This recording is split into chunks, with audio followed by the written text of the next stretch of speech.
આજે તો શિયાળામાં પણ આવી ગયો વરસાદ. તો કેમ છો મિત્રો? જય દ્વારકાધીશ. માતાજી સુખી રાખે તમને બધાને. આજે તો મમ્મી પણ વ્લોગમાં બોલ્યા. હા, જય માતાજી. મોટા બાને બધા બેઠા છે, તુપતી મોબાઈલ જોવે છે, પછી તુપતી બોલી. ઘર ભેગું થાને ભાઈ. આજે તો મેં બનાવી ચા, મમ્મી બનાવતા હતા ઢોકળા, પછી ખાઈ લીધા મસ્ત ઢોકળા. ઓ ભાઈ, બહાર તો શિયાળામાં પણ વરસાદ આવતો હતો. યોગ્ય સમય આવે એની કિંમત થાય. આ વરસાદે તો કેટલા બધા લોકોને નુકસાન કરી નાખ્યું હશે. હવે મારે જવાનું છે બાખલવડ મારા ફઈના ઘરે, એટલે બેસી ગયો મોટા બાપુ સાથે બાઇકમાં. પુરાવી લીધો 200 ગ્રામ પેટ્રોલ. કોણ કોણ આ હિંગોગઢ કિલ્લામાં ગયેલા છે કરી નાખો કોમેન્ટ. ટણાના આવી ગયા ફઈના ઘરે. આવતાની સાથે જ બનાવી નાખ્યો ચા. પી લીધા બધાએ મસ્ત ચા પાણી અને સોડા. વૈષ્ણવી તો બ્રશ કરવા લાગી, પછી કરી લીધા પગ ક્લીન. પછી તો ફઈ અને બહેન બનાવવા લાગ્યા મસ્ત ગાંઠિયા અને મરચા.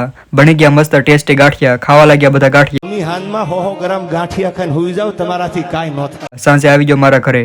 યાર તમે લોકો લાઈક એન્ડ ફોલો નથી કરતા. दिल से लगता है, बुरा लगता है भाई, आप लोग भी जानते हैं.